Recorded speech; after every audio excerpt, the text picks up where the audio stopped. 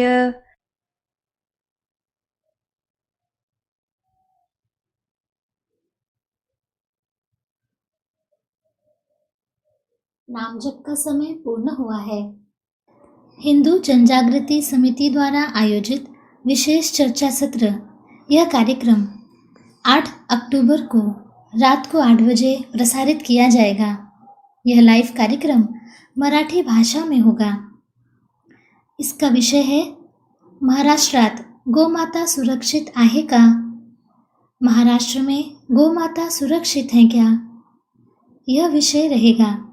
इस कार्यक्रम के प्रमुख वक्ता हैं आद्य गोरक्षक श्री संजय शर्मा जी, अहिंसा तीर्थ गौशाला जड़गांव के व्यवस्थापक श्री अभय सिंह जी, हिंदू गोवंश रक्षा समिति के समन्वयक श्री दीप्तेश भगवान पाटिल जी, हिंदू विद्यान्य परिषद के अधिवक्ता संगठक श्री नीलेश सांगुलकर जी और हिंदू जनजागृति समिति के महाराष्ट्र छत्तीसगढ़ राज्य संगठक श्री सुनील घनवट जी।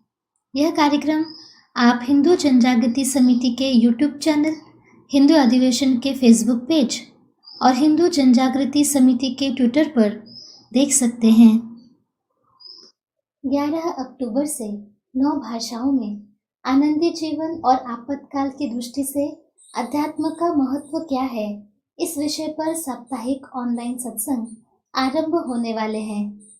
इसमें नित्य के भागदौड़ भरे जीवन में तथा वर्तमान में शुरू कोरोना समान आपदा में अध्यात्म का महत्व क्या है, पितृदोष क्या है और उसका निवारण कैसे करना चाहिए, जीवन को आनंदमय बनाने के लिए कौन सी साधना करनी चाहिए, ऐसे दैनिक जीवन में उपयोगी बातों पर प्रवचन आयोजित किए गए हैं। आप सभी से निवेदन है कि इसका लाभ अवश्य लें, साथ ही अपने मित्रों को, परिवारजनों को भी इस प्रवचन में सहभागी होने के लिए प्रेरित करें। इन 9 भाषाओं में आरंभ होने वाले प्रवचनों की सारणी आप स्क्रीन पर देख सकते हैं। आज के सत्संग के अंत में हम भगवान श्री कृष्ण जी तथा सनातन संस्था के संस्थापक परात्पर गुरु डॉक्टर जयंत आठवले जी के चरणों में कृतज्ञता व्यक्त करते हैं।